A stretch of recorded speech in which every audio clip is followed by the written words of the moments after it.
Friends, this is a big week. Our good friend Tyler Zach is releasing his much anticipated online Enneagram Summit on Instincts. This is going to be a stellar resource. Not only does he have some of the most informed people out there speaking about instincts and subtypes, not only does he have 9 different panels focused on each type and how they experience their instincts, but the literally 30 some odd hours of content is all free. We are posting here the first 20 minutes of our discussion with Tyler, and if you are interested in the full audio and video, the link is in the show notes, or you can just go to aroundthecircle.org. We are cheering for our friend Tyler. We are cheering for all of our friends who are on with Tyler, and I'm cheering for you. Hope you have a good week. My guests, Jeff Cook and TJ Wilson, my good friends from Greeley, are the co-hosts of the popular Enneagram podcast called Around the Circle. They have over 11,000 listeners and growing, and just surpassed 1 million downloads. So This is true. Hey, TJ, guess what? I didn't know that. That's awesome. You're a big deal. I do have many leather band books. Well, you guys want to take a lot of your audio content and written content and turn it into a book series. And the first book is coming out when? June 20th. So just a couple weeks away. Come on. Pretty amazing. Go follow TJ and Jeff. The links will be below. So that you can get updates on their new book launch. What is that book? And tell us more. Book's called Around the Circle, an Enneagram book. It's the first of 5. We're going to do a big study. This first book is more on typology and asking 9 big questions that Enneagram answers. How do I solve problems? How do I connect with other people? What are my gifts? Where do I struggle? And so that's what we're doing here with the first book. Wonderful. Well, you're no stranger to the summit. TJ is an entrepreneur and business owner, and Jeff served 15 years as a professor in the philosophy department at the University of Northern Colorado. But it's just great to have you guys back. Thank you so much for joining me today. Convince us to talk about the Enneagram. Okay. Yes, you are smart, funny, and I always love hanging out with you guys. You guys make me laugh, and I also learn a lot from you. Well, you may know your Enneagram type. You may know your dominant instinct, but have you ever explored how your instinctual drive plays out within your affect group? In this session, we're zooming in on the intersection of the 3 instincts: self-preservation, social, and sexual. We're going to be talking about the intersection of these 3 instincts with the 3 affect groups: pragmatists, the 3 6s and 9s, the idealists, 1 4s and 7s, and the relationists, 2s, 5s, and 8s.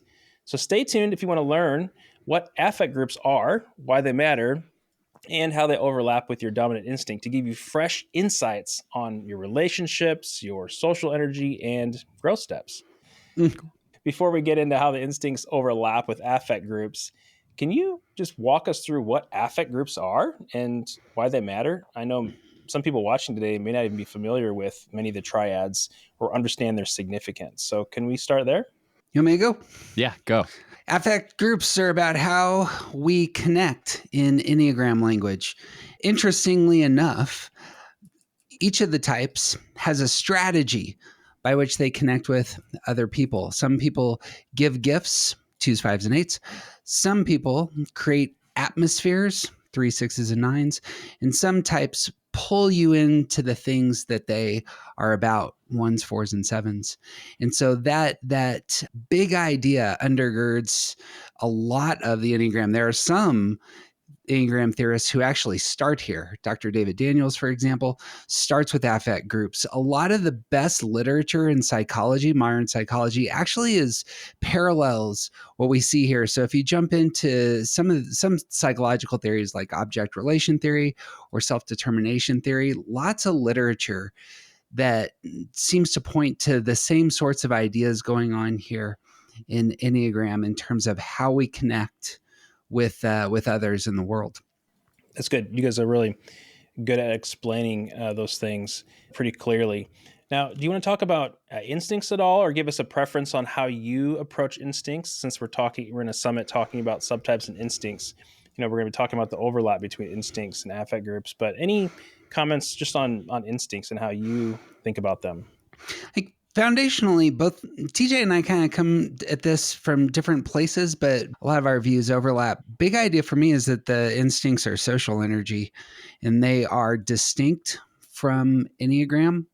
Instincts, in my understanding, is much more of a model that comes out of biology and how mammals tribe up and express their survival needs.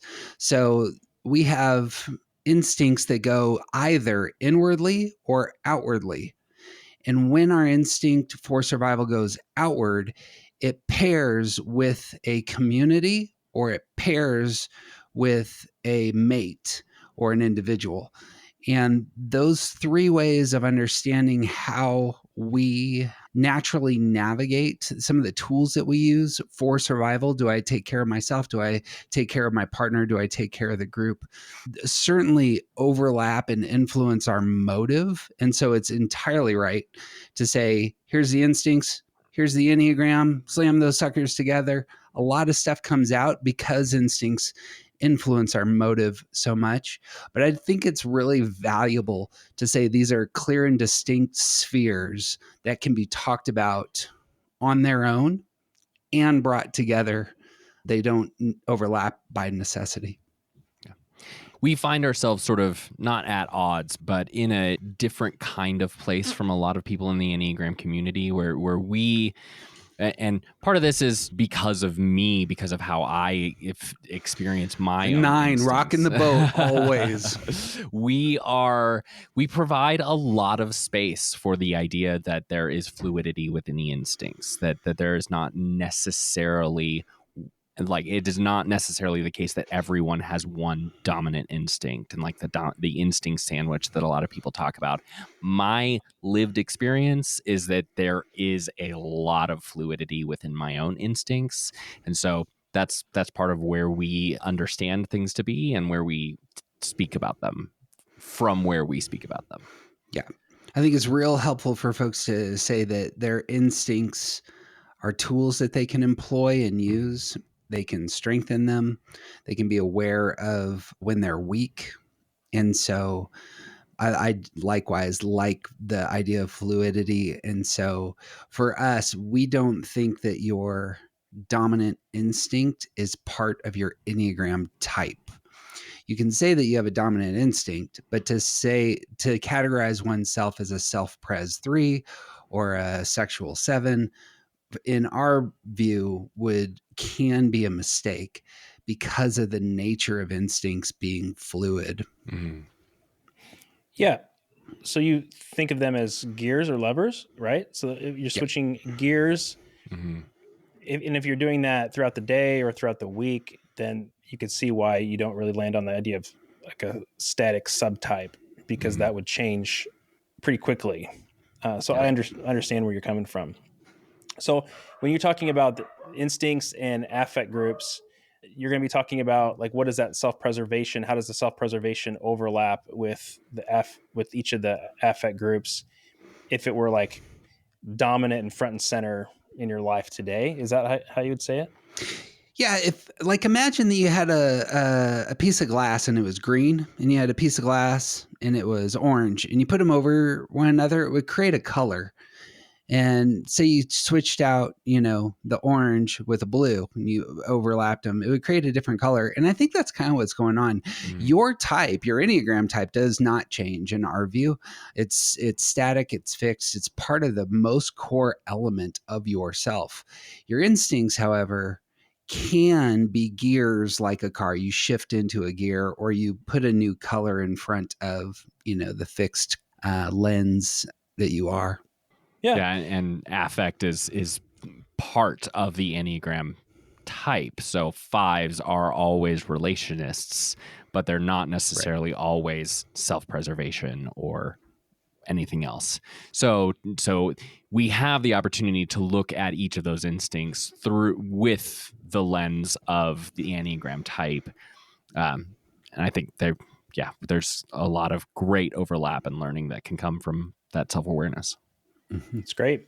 Any other things you want to say in preface, or do you want to talk about the overlap now? That works great. Yeah, let's go. Which instinct do you want to start with first? Self-pres? I think self-pres is easiest to understand. And I suppose on my notes I have relationists up first. I don't know that there's a place to start. It's a circle, so you can pick any spot you want. Yeah. Yeah, you can. Let's throw a Yeah. dart. But Jeff, really quick, explain what terms you use. Do you Yep. use pairing instead of sexual? Like, can you explain that really quick? Sure.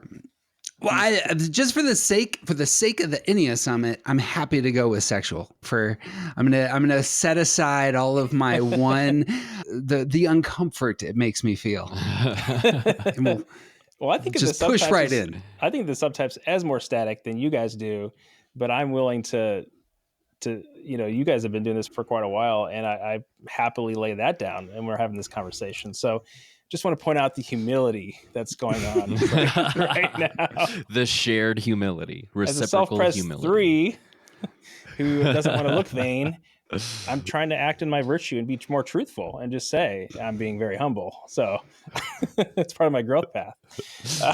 Perfect. Winning. So 2s, 5s, and 8s are the relationists. Here's a big idea. 2s, 5s, and 8s, as TJ said, expect rejection in relationships. When 2s, 5s, and 8s connect with the people in front of them, they are going to offer something of themselves, and it's normally the thing they value most. 5s are going to offer their wisdom and insight. 8s are going to offer their strength and kind of their strength and protection. 2s are going to offer their love, their affection, their care, but they all do it from behind glass. And the rest of us don't see this. And it's really worth naming. The 2s, 5s, and 8s are not giving you their full self. When they first seek to connect with you, they're offering this gift to test you. They are offering this gift to see what you are going to do with their heart, with what they value most. And if you value it, then there'll be connection. If you don't value it, they have not given you their full self. So the 2, it looks like the 2 is all in, and they are not. The 2 might even believe they're all in, and they're not. They are giving you their care, and they are testing to see if you are going to give praise, thanks, appreciation for the care that they have given. In a similar fashion, will you care for them? 5s, similarly, here's the wisdom and here's the insight. Can you keep up? Can you understand how deep I can go? Do you value these insights the way I value these insights? And there's a radar out. The observational quality of the 5 is going to be, hey, I see you. What are you going to do with this? Mm-hmm. So to the 8, here's some strength. Are you going to make me feel vulnerable? I'm going to reach out for you. I'm going to elevate you. Are you safe enough for me to allow to come in? 2s, 5s, and 8s are all expecting rejection in their relationships, and so they offer their gifts in that way. This pairs real cleanly with self-pres, and TJ can take that.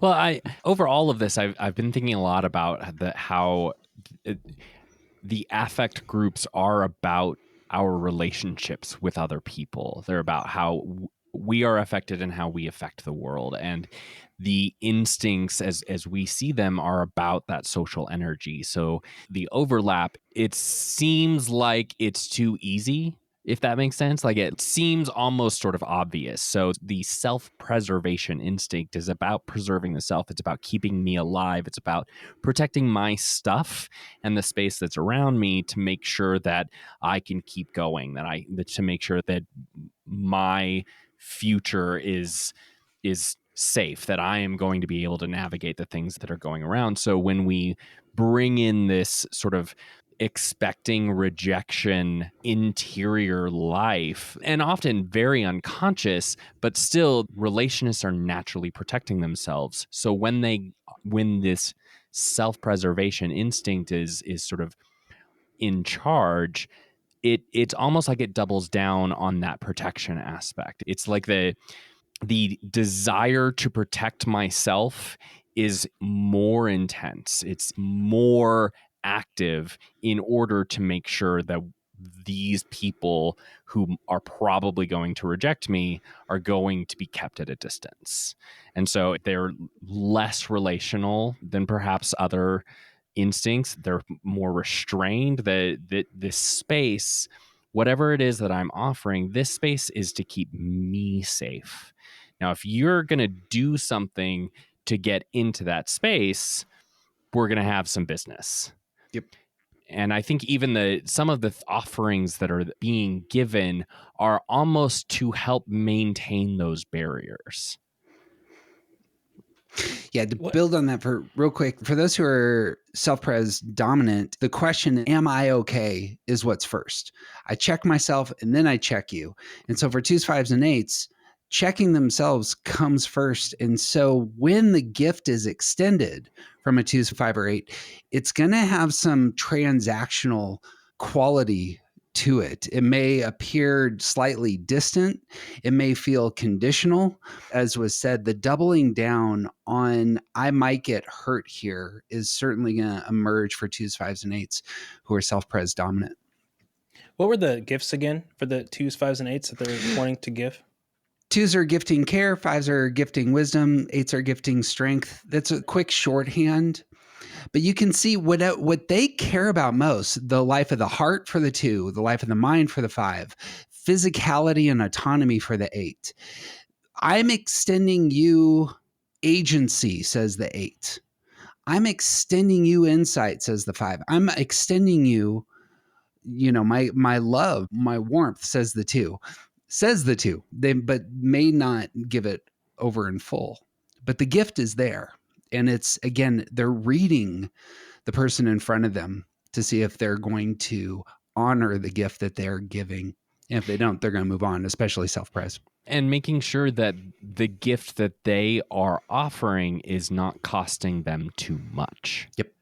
Like I think some of the other instincts can blur that line a lot, especially in sexual, and we'll talk about that when we get there. But there is a sense of being protective. That word preservation or protection comes in a lot here.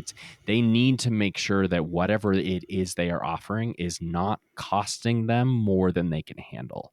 So they are more reserved in those offerings. And it's like, remember when we all were still ordering food, even though there was a worldwide pandemic, and so they would just come and drop it off on our doorstep? It's a little bit more like that. Like, instead of having an interaction with the delivery driver, they're going to drop it off and drive away, and then you're going to open the door in your sweatpants. Like, it is much more protective. That's what you said is really helpful for me to think about when the self-preservation instinct collides or interacts with these relationist types. The 2s will be more selective in giving their gift, maybe give it less, or maybe be more socially selective in who they give it to. Yeah. So there's sort of a restrained nature to it. More of the 5's like, I want to give the gift of knowledge, but it's going to cost me. So I'm going to be more selective as to who I give it to and how often. Like that's really helpful. I think you should see a strings attached nature to the 2s, especially here. And the 8, you're going to see much more of the testing, whereas a sexual 8 may actually just jump in and we're going. But a self-protective, self-pres 8 is going to really be aware of their vulnerabilities. Again, doubling down. There's lots of doubling down with 2s, 5s, and 8s in this space. Very helpful. Do you want to move to the idealists or pragmatists? Idealists pull others into the thing they care about most. Notice this. 1s are going to be the body type. So 1s are going to pull you into action, into doing things. 7s, the head type, are going to pull you into what they think about the world and where their imaginations are going. 4s are going to pull you into their emotional life, being the heart type. So this pulling really matters for 1s, 4s, and 7s. They have ideals. That is, they have this sense of how things ought to be over there. And if I'm going to connect with you, it's going to have that energy of, we're not staying here. We're going over there.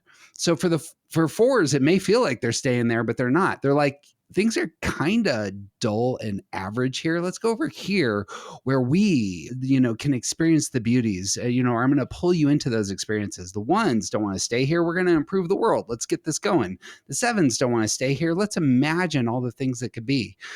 What happens here, as opposed to the 2s, 5s, and 8s where they double down, 1s, 4s, and 7s actually balance quite a bit, it seems to me, in self-pres space. So the 7, for example, may be offering others to come on their adventure. But if others don't go, they're probably going to be okay just jumping into their personal routine, getting into doing the things that they want. You will see above my left shoulder right there, this is my dad's triathlon. He won a Ironman triathlon. He's a self-pres 7. He's fine going on a run by himself, and he going to capture this grand vision of what he's, going to be as an athlete. But self-pres 7 thing is, as it were, if others don't join him, he's willing to go alone. So too the 1 and the 4. Yeah. Wow. First off, I thought you were about to say that's my dad's skull. Yeah, right there. It's like, I have them both. Allow that. This is the humor I'm talking about. I hope you're enjoying it. Don't take it for granted. It's plastic, by the way, y'all. Your dad's skull is plastic? I mean, okay, moving on. He was a weird dude, but he's still alive. Well, I'll just say, TJ, I'll jump in to say it. This is helping me already because I like the pulling in effect. Ones are pulling you towards to do something in the world, but will be okay doing it themselves, getting all the details under control, working on all the policies. And then 4s, they want to head towards their ideals, but may do it themselves. 7s, like you just mentioned, you gave a good example of your father. Sorry. Your father's still alive. He can do it alone. Doing quite well. Yeah. There's more to say, but just even knowing that is really helpful. Yeah. Well, and like building on some of the stuff that we've said about the self-preservation instinct, like if this is about protecting me and my space and keeping this bubble alive and pairing that with the idealist sort of vision, you also get sort of the other side of it, where these are types that are protecting themselves first with their instinctual energy, and also assuming an amount of frustration that will come from their ideals not being met. So it is less likely that self-preservation dominant idealists are going to be pushing anyone. The amount of energy they're going to use to pull is gonna be less than the other instincts, because they're already working to protect themselves, so they're not gonna try that hard to pull you into the thing that they're doing. Yeah. They may say, here's a rope, grab the other end if you want, but it's not, like he said, it's not needed. It's not a drive of theirs, because when people don't come, it's more frustrating to self-preservation, because the energy required to try and pull you in the first place is more than they wanted to spend. Like it's protecting that space means that their relational energy is not as prominent in how they're trying to draw other people into their ideals. Yeah. Looking at themselves first. It's the energy goes first towards myself. What are my ideals? And I going to meet my ideals. So the 1 who, is in self-pres space, this is the person that really wrestles, with their weight, with their exercise routine, because I'm looking at myself first, and all that energy is self-critical and mixed with self-preservation. So clearly you need to eat only 2,182 calories a day. If you go over that, you're probably going to be in bad shape. And that will require a ton of their energy just with thinking through their diet. Now let's talk about how that self-pres, works its way into every other little element of their life before it gets to everyone else. But that's very true also of the 7. The 7 is going to be strategic with their energy, going to be strategic in terms of saying, look, this is what I want to do. I don't necessarily care about you just yet, feeling repressed, having that there. Like, what matters is what adventure I'm on. And that, again, is going to consume a lot of their energy. You will see this with, like, self-pres 4s can get very private with their emotional life. Self-pres 4s can just suffer in their little sphere and be much less open relationally, but because we're locking down there first. How they connect, once 4s and 7s in this space, how they connect, it can be few and far between, and that's worth noting if we love this sort of person.